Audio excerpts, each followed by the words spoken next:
Hadratus Syekh Hasyim Asy'ari ini adalah orang yang luar biasa, memiliki jasa yang luar biasa, tetapi nama beliau sudah tidak dimasukkan lagi, bahkan diganti dengan nama-nama orang yang merusak terhadap bangsanya sendiri. Menurut Gus Nif bagaimana ini? Tidak ada unsur kesengajaan mudah-mudahan. Ya, ini pandangan yang paling husnudzon. Perlu diselidiki ada apa di sana. Kok sampai sebegitunya?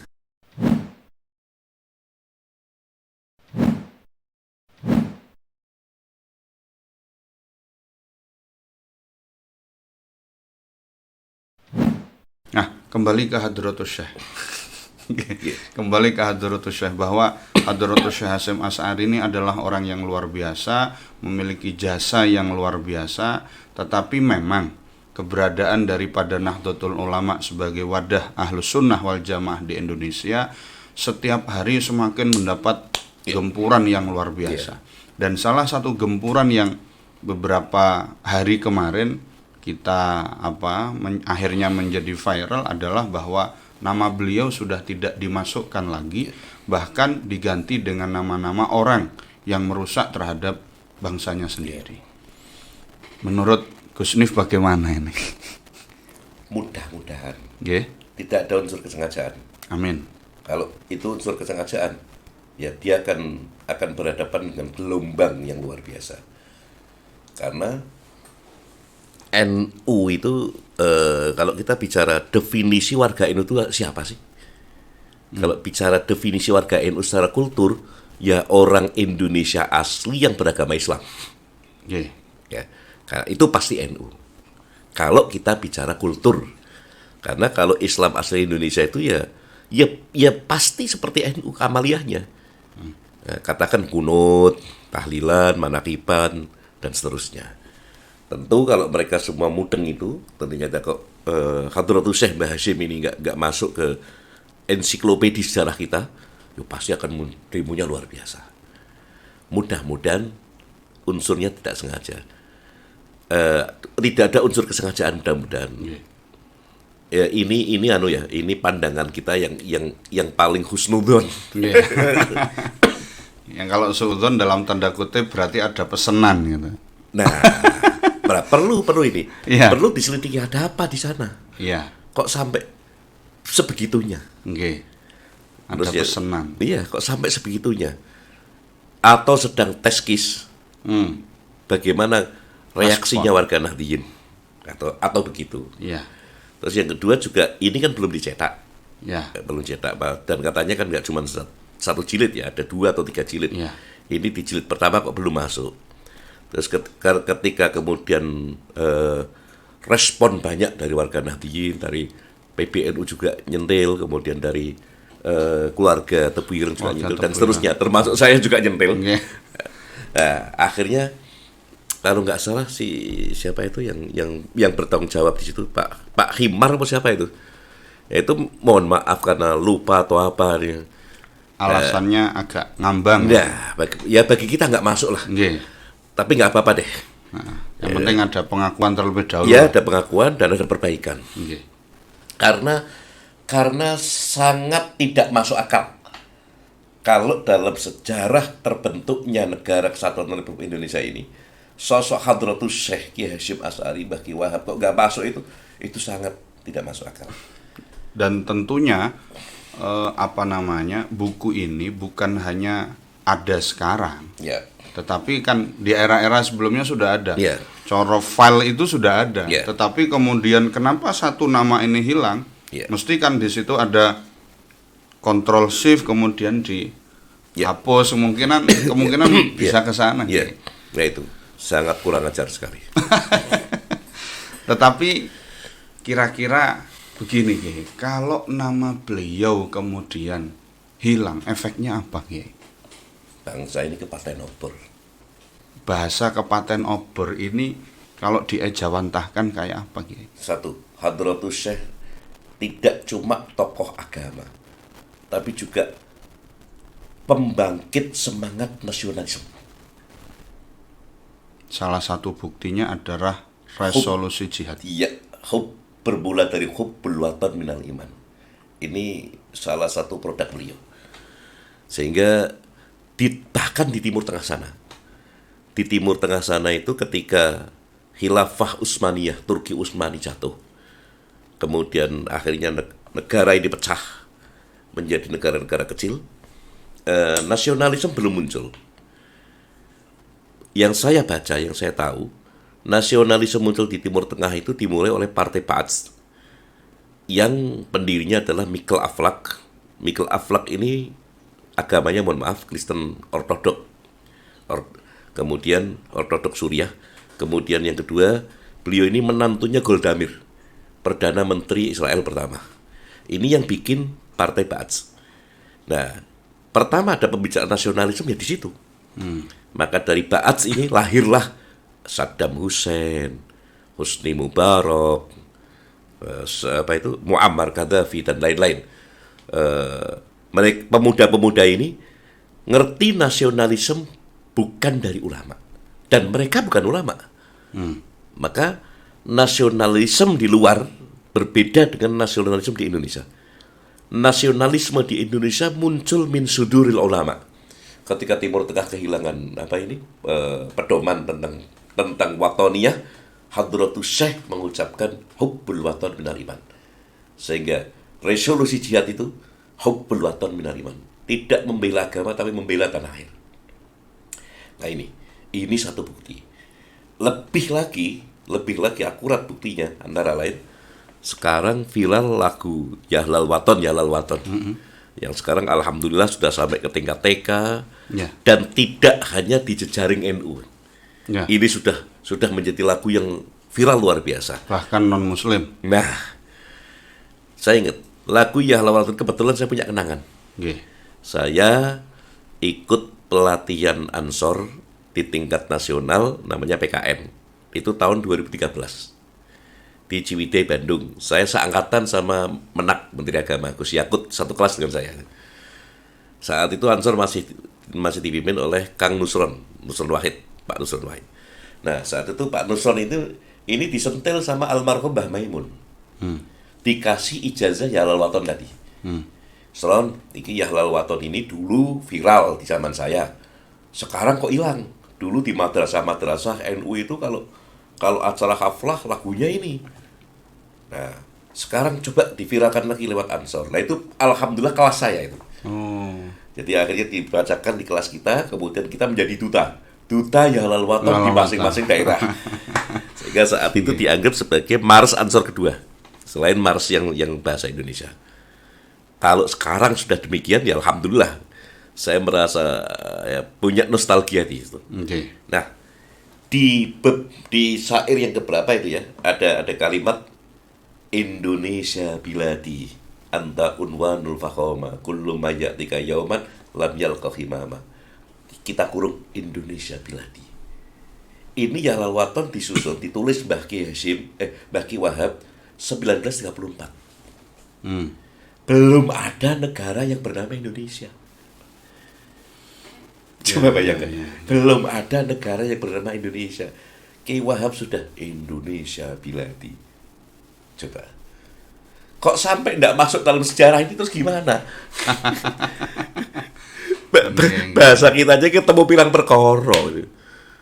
Jadi kalau sekarang Kiai NU, Habib Lutfi dan sebagainya menggelorakan NKRI harga mati di setiap pengajian, ya sudah pas. Karena para bapak-bapak kita, kakek-kakek kita, guru-guru kita, habaib kita, ulama kita, kiai-kiai kita, dulu para beliau inilah yang turut membuat pondasi dasar sehingga lahirnya negara yang bernama NKRI beserta elemen bangsa yang lain. Terus sampai hilang namanya itu lo kan kebangetan ke Partai Nobor tadi. Dan akhirnya ya itu larinya ke ada pesanan atau enggak. Lagi saya katakan monggo gimana? Monggo. Lala. Saking nikmate. Nah, ini pemirsa, ini kopinya bikinan sendiri. Belum ada endorse ini, belum ada. Tenang. Jadi kalau tradisi santri itu kalau sudah disuguhkan masalah perlu mau ngomong gak wis. Nggih, Masya Allah. Alhamdulillah. Jadi Indonesia merdeka 1945 dan di tahun 1934 beliau membawa Habasbullah sudah menyebut nama Indonesia. Ya, luar biasa. Indonesia Biladi. Dan ini sekarang alhamdulillah sampai anak-anak kecil aja hafal. Tapi ada pandemi nih kayak jadinya agak anu lagi. Ya lah waktunya di rumah virtual itu. Masya Allah, nggih. Oleh karena itulah bahwa ketika nama beliau Mbah Hasyim Asy'ari ini kemudian tidak dicantumkan lagi, maka bangsa kita ini sudah kepaten obor. Dan yang saya heran adalah yang dimasukkan adalah nama-nama yang mohon maaf pahamnya adalah komunis. Ya maksud saya gini, silahkan dalam sejarah ya. Iya, betul. Ya kayak kita sejarah Nabi ada Abu Abu Lahabnya, Abu Lahab, Jahalnya nggak masalah. Semua tokoh yang dulu pernah berperan di Indonesia, baik peran baik maupun tidak, Nah. ya dicatat semua. Nggih. Ya, bahwa dulu negara ini ada orang bernama DNID, dulu ada bernama Muso, ada ini macam-macam, catat semua.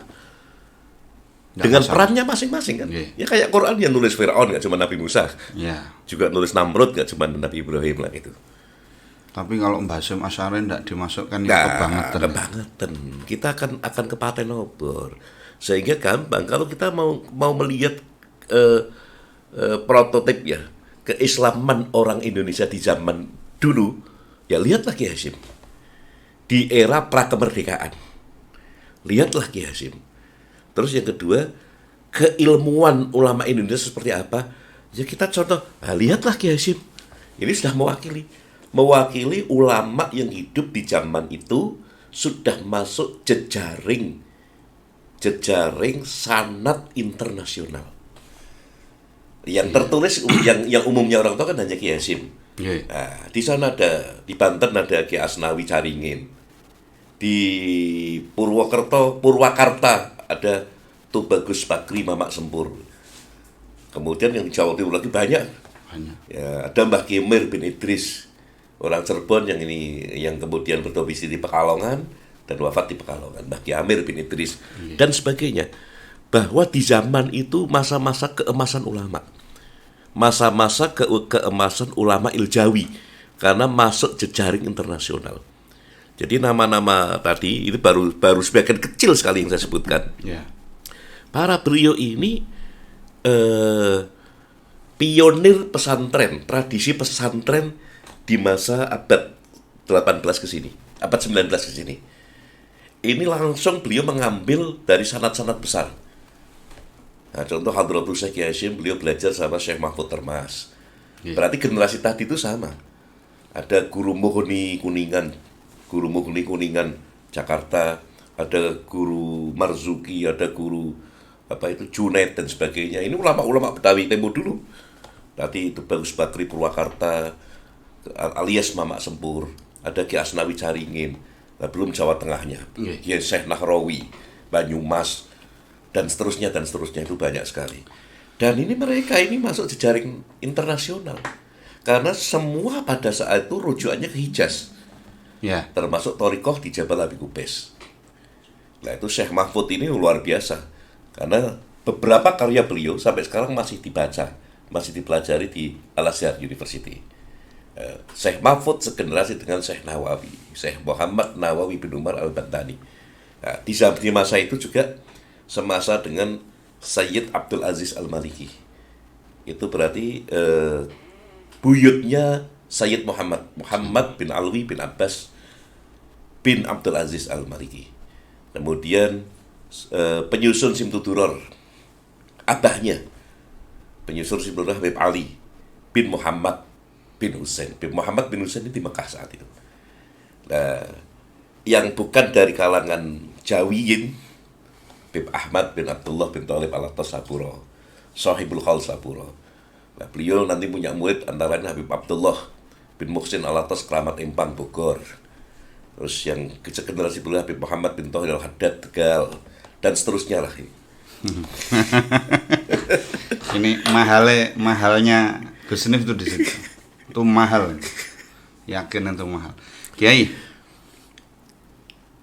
kefatalan dalam berpikir, kesalahan atau ya boleh jadi mungkin mau dikatakan kealpaan di dalam penulis-penulis ini bukan hanya sebetulnya kasus Mbah Hasyim Asy'ari saja, bukan. Tetapi banyak buku-buku pelajaran di sekolah Betul. yang kemudian paham keagamaannya ini bukan paham yang toleran, tetapi yang muncul adalah paham intoleran. Nah, melihat rekam jejak yang seperti ini, apakah memang ada grand design untuk merusak pemikiran generasi muda Indonesia ke depan? Jelas, dan saya menemukan fakta di Kota Pekalongan sendiri ada. Saya punya teman cerita, saya sebut Mr. X. Ini orang dekat saya. Dia ngajar di salah satu sekolah. Di situ tidak boleh menceritakan pahlawan-pahlawan Indonesia. Jadi kalau mau cerita pahlawan Islam, Umar bin Khattab lah, dan Umar bin Abdul Aziz dan sebagainya. Nyebut Jenderal Sudirman nggak boleh, Wali Songo nggak boleh. Ini ada fakta itu. Sampai di situ nggak ada upacara bendera, nggak ada apa-apa. Ini ada sekolah-sekolah begini tuh ada, dan ini banyak kayak gini, tertutup. Ini yang dari Islam. Lah yang sekuler, saya pernah di sebuah sekolah elit di Jakarta, sekolah internasional, sekolah standar internasional. Nah celakanya, anak-anak pejabat ini sekolahnya di situ. Kalau standar internasional pasti nggak ada Jenderal Sudirman, Diponegoro nggak ada. Maka bagaimana bisa kita harapkan nasionalisme dari mereka? Jadi ini yang sekuler kayak begitu, yang agama ke kanan-kananan. Nggak ada istilah upacara bendera, nasionalisme hilang dan sebagainya. Ini memprihatinkan, sangat memprihatinkan sekali. Ini saya bingung mau komentar ini. Akhirnya lah terus sing dikon jogo yang disuruh jaga NKRI ini apa terus NU tok ini? Ya itulah. Maka kita harapkan dari podcast ini untuk menggugah kesadaran para mustamiin, para pendengar ini. Ya, makanya saya mendekat ke aparat baik TNI maupun Polri. Saya sering sampaikan sama para beliau, karena kita tahu ya, beliau ini kan bukan dari kaum agamawan, dalam arti bukan pesantren. Ya, meskipun ada lah, tapi ada kader-kader mayoritas. masuk. Artinya, ya kalau polisinya terus ngaji di pesantren, belajar tajwid, belajar kitab kuning dan sebagainya. Kapan nyol maling? Kapan belajar senjatanya? Iya. Artinya memang sudah ada porsinya sendiri-sendiri. Nah, menjadi dilema ketika berhadapan dengan oknum yang membawa-bawa agama ke situ. Contoh khilafah lah. Kita sebut khilafah atau khilafah gitu. Tentu mereka tidak enak karena ini berhadapannya dengan agama. Mereka anggap ini bagian dari kewajiban agama dengan dalil-dalil, dengan sekian dalil yang mereka bawa. Tentu Pak Polisi nggak enak ketika berhadapan dengan mereka. Nanti berhadapan dengan agama, atau Pak TNI-nya, atau Pak Dandimnya, atau dan sebagainya mungkin nggak enak. Nah, maka kita harus maju. Saya sampaikan sama para beliau, mohon maaf Pak, urusan dalil urusan kami. Kita pastikan bahwa jenengan tidak sedang berhadapan dengan Islam dalam tanda kutip. Jenengan sedang berhadapan dengan oknum yang membawa-bawa Islam untuk kepentingan politik mereka. Urusan dalil urusan kami, anak-anak pesantren. Bahwa jenengan tidak salah menindak itu karena kalau mereka sudah melakukan gerakan makar, mereka musuh agama. Musuh negara. Itu sudah menjadi musuh negara. Dan itu silahkan ditindak sesuai dengan prosedur yang ada. Cuma kadang-kadang begini Gus, saya merasa khawatir di dalam tubuh mereka ada orang-orang yang anti terhadap NKRI. Mungkin enggak Gus kira-kira? Sangat. dimungkinkan. Sangat mungkin. Ya kembali lagi kepada fitrah kemanusiaan. Beliau-beliau manusia, sama dengan pedagang, sama dengan pengusaha dan sebagainya kan. Di masa-masa tertentu, di usia-usia tertentu akan muncul kerinduan untuk kembali kepada agama. Kepada religion. Ya. Nah, sebelum begini ini rame, tentu mereka mencari guru sendiri-sendiri. Ya. Misalnya contoh ada seorang Pak TNI atau seorang polisi di sebuah desa, kerinduan itu muncul. Mereka kan cari guru kan. Ya. Lah kalau kebetulan lingkungannya Pekalongan, ya insya Allah nggak salah guru. Insyaallah. Insya Allah nggak salah guru. Di sini tuh cari kiai-kiainan lebih sulit timbang kiai temenan. Kita mau cari kiai yang sungguhan, yang beneran, dari pantai utara sampai gunung, ada Petung Kriyono, banyak sekali. Pelang pesantren, yang jelas kiainya. Sing angelku sing kiai-kiainan. Nah, kalau kebetulan mereka hidupnya ini di kota besar, terus mohon maaf mengandalkan medsos, ikut-ikut kajian begitu, mereka kan kosong. Sementara jiwa ini rindu untuk kembali kepada spiritual, agama dalam hal ini. Ya, sekian tahun yang lalu, ya tentu sudah banyak yang masuk. Yeah. Dan ini juga tidak mudah. Kalau sini Pak Jenderal siapa ini Kapolri? Pak Listio ya. Lupa saya namanya. Beliau menganjurkan untuk ngaji kitab kuning. Ya, itu sebuah harus kita apresiasi ya, sebuah instruksi yang luar biasa. Meskipun tadi tidak semudah instruksinya. Karena kalau sudah terpapar paham itu, yaitu butuh penanganan khusus. Boleh jadi ke sana Gus nggih. Ya. Dan itu saya punya angan-angan seperti itu karena memang gerakan mereka masif. Betul. Satu, gerakannya masif, dan kedua, rasionalitas. Sepintas. Ya, sepintas. Ya, sepintas. Istilahnya kan mereka pedomannya dua. Kalau tidak cocok sama Quran hadis, selesai sudah. Sepintas memang seperti itu. Dan banyak orang yang berpikirnya ya akhirnya ikut-ikutan mereka. Instan. Ya. Seperti itu. Qurannya jelas, hadisnya jelas, penafsirannya ala mereka. Ya, itu akhirnya. Dan tadi lagi-lagi sepintas tadi itu. Sepintas. Baik Gus, terakhir. Ini sudah berapa menit Mas? 37. Nah, cukup lah mungkin. Kayaknya sudah capek. Oh enggak. Terakhir Gus, pesan dari panjenengan kepada kita sebagai generasi muda dalam memilih bacaan, dalam memilih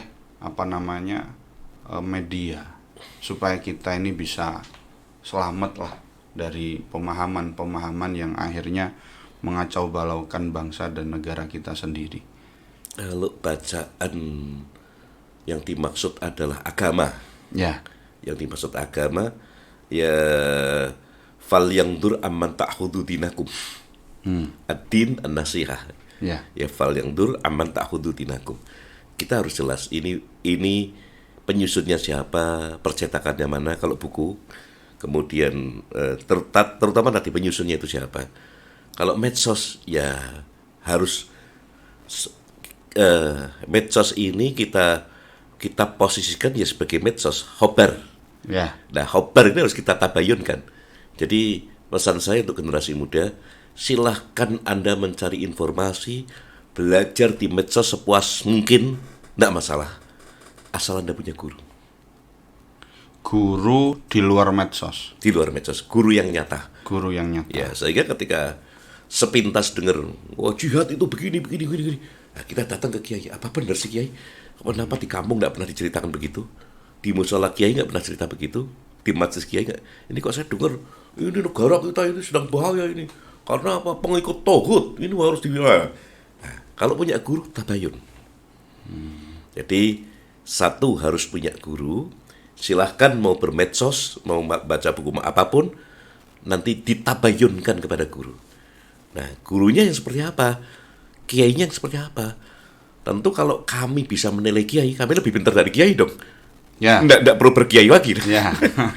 Saya sering ngomong sama masyarakat, katakan ya kita standar kita Pulau Jawa kan, Iya. atau Jawa Tengah lah katakan. Cari kiai, cari guru yang sama dengan umumnya kiai di kota kamu. Misalnya Pekalongan, cari kiai yang modelnya sama dengan umumnya kiai Pekalongan. Insya Allah kalau sama dengan umumnya kiai Pekalongan, ya sama dengan pada umumnya kiai di Jawa Tengah. Nah kalau Jawa Tengah insya Allah ya sama dengan di Pulau Jawa, Nusantara, dan insya Allah ya Ahlus Sunnah wal Jamaah. Dalam bahasa hadisnya as-sawadul. As-sawatul a'dham. Oke. Terima kasih Gus Nggih. rawuhipun di studio Kedai Bincang. Mohon maaf panjenengan sudah banyak meluangkan waktu untuk kami dan mauidhah yang terus terang jarang jenengan utarakan di majelis-majelis. Ini mahal ini, Masya Allah. Tetapi semoga apa yang beliau sampaikan bisa difahami oleh kita semuanya dan akhirnya bisa memberikan pencerahan terutama kepada generasi muda bangsa Indonesia untuk tidak melakukan hal-hal yang fatal dan untuk kembali seperti tadi dikatakan untuk check and recheck. Sehingga ketika kita check and recheck, mendengarkan kabar dari YouTube, baik itu Kedai Bincang atau yang lain Kedai Bincang, kita harus tabayun. Sehingga ketika kita sudah tabayun, maka semuanya akan menjadi lebih baik. Terima kasih makaten matur nuwun ingkang kathah. Sampai jumpa kembali para pemirsa Kedai Bincang dalam pembahasan yang lain dan dengan tamu-tamu yang insya Allah semoga bisa memberikan manfaat. Wassalamualaikum warahmatullahi wabarakatuh. Waalaikumsalam.